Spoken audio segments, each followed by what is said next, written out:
The sea remembers what men try to forget. It remembers the first crown pressed into damp hair, the first oath spoken with a trembling jaw, the first lie told softly enough to be mistaken for mercy. Long before the palaces rose, before coral stone became columns and gold became a language, Aquatica was not a kingdom.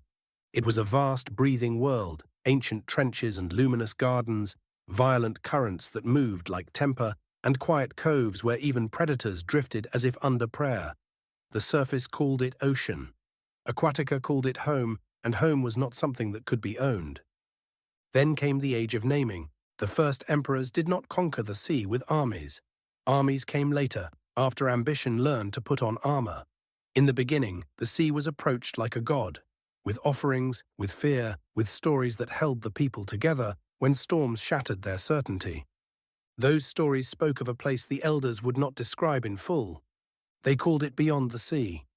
A realm not above the water, not below it, something outside of it. A border the currents refused to cross. A silence even the deepest creatures avoided. Sailors of the surface had myths of the edge of the world. Aquatica had a myth of the edge of meaning. And in those earliest years, when Aquatica still belonged to everyone, the elders taught one law above all. Some knowledge is not meant for kings, but kings have never been known for obedience. The old chronicles say the divine relic arrived during a season of unnatural calm, weeks without storms, without thunder, without the sea's familiar anger. The fishermen spoke of waters that tasted wrong, as if salt had been replaced with something older. The coral gardens dimmed, the glowfish moved in circles. Even the whales changed their songs.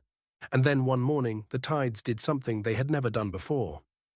They receded, farther than any living person had seen. The seabed rose like a revelation. Ancient bones and forgotten wreckage lay exposed as if the sea itself had pulled back its own skin.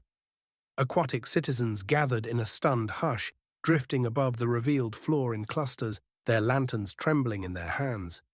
In the center of the exposed seabed, where no reef had ever grown, where no creature had ever nested, there was a shape that did not belong. A cube. Not stone, not coral, not metal. It was smooth, dark, and strangely clean, as if the ocean had tried to claim it and failed. Its edges were too perfect. Its surface drank the light of lanterns without reflecting it. Symbols drifted across its sides, spirals, rings, lines that seemed to rearrange themselves when watched too long. No one approached at first, because every heart in Aquatica felt the same sensation at once. Not fear of death, but fear of truth. That was the first warning. The second warning came when the first man touched it. He was not a king, not yet. Just a warlord with a name heavy enough to gather followers.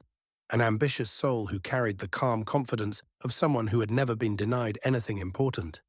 He floated above the cube as if inspecting a prize, and when his palm pressed against its cold face, the sea around him stilled. Everything stilled. Currents stopped moving, lanterns stopped flickering. The whales' distant songs ceased mid-note. For a breathless moment, the entire ocean listened. And then the man screamed. Not in pain, in understanding. He pulled his hand back, clutching it to his chest, as if trying to hold his own heart in place. His eyes widened until the whites showed like the bellies of dead fish.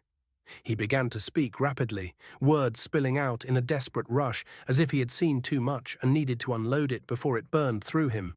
He spoke of battles that had not happened yet, of crowns not forged yet, of heirs not born yet. He spoke of treachery in royal corridors that did not exist. He spoke of cities drowning and kingdoms burning, surface and sea alike. The crowd watched, horrified, while the man's voice grew hoarse and his body trembled as though something inside him was being drained.